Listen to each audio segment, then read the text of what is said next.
নমস্কার বন্ধুরা, আজ ভূত চতুর্দশী। তাই আজকের দিনে এই ১৪ শাক খাওয়ার নিয়ম কিন্তু অনেকের বাড়িতেই আছে। আর এই শাকটা কিন্তু আমাদের বাড়িতেও খাওয়া হয়। তাই ভাবলাম আমাদের বাড়িতে কিভাবে আমরা এই ১৪ শাকটা রান্না করে খাই সেটাই আপনাদের সাথে একটু শেয়ার করি। তো এখানে দেখুন, আমি বাজার থেকে ১৪ রকমের শাক কিনে নিয়ে এসেছি। আর আমাদের এখানে কিন্তু এইভাবেই ১৪ রকমের শাক কেটে বিক্রি হয়। তো আমি কিন্তু এই শাকটা বাজার থেকে কিনেই এনেছি। এবার এই শাকগুলো একটু বেছে নেব। তো ভালো করে পাতাগুলো বেছে নেব। তো এখানে দেখুন, দেখতেই পাওয়া যাচ্ছে লাউ শাক, সেঞ্চি শাক।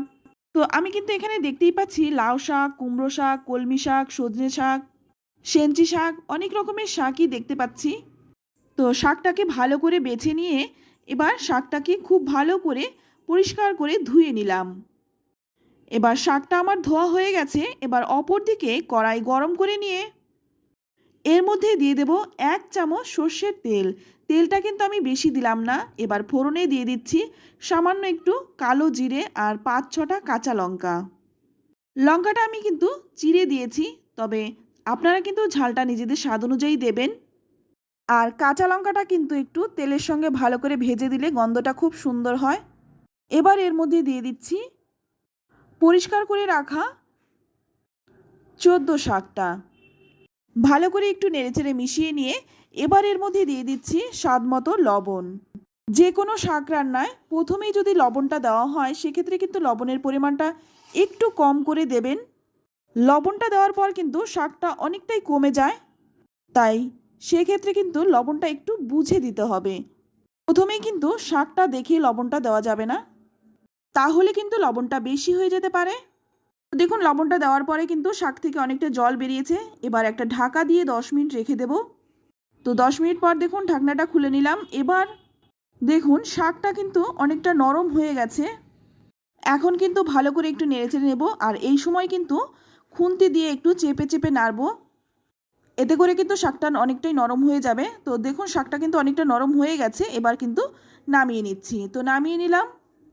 এবার অপর দিকে দেখুন, এখানে আমি ৪টে ডালের বড়ি নিয়েছি। আর বড়িগুলো কিন্তু বেশ বড় বড়, তাই এই বড়িগুলো কিন্তু এত বড় বড় দেব না, একটু ভেঙে দেব।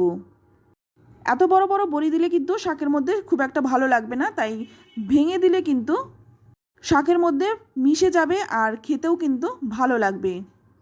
তো দেখুন আমি ডালের বড়িগুলো ভেঙে দিচ্ছি। তো ছোট ছোট টুকরো করে নিলাম। এবার ওই কড়াইয়ের মধ্যেই দিয়ে দিচ্ছি আর ১ চামচ সর্ষের তেল।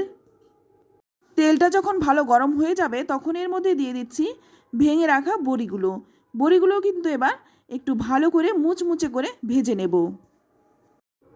তো একটু নেড়েচেড়ে দেখুন বড়িগুলো কিন্তু ভাজা হয়ে গেছে। এবার তুলে নিচ্ছি। তো বড়ি ভেজে তুলে নিলাম। তবে আপনারা চাইলে কিন্তু বড়িটা নাও দিতে পারেন, তবে বড়িটা দিলে খেতে কিন্তু ভালো লাগে। এবার ওই তেলের মধ্যেই ফোড়নে দিয়ে দিচ্ছি ২টো শুকনো লঙ্কা চিড়ে আর দিয়ে দিলাম সামান্য একটু কালো জিরে।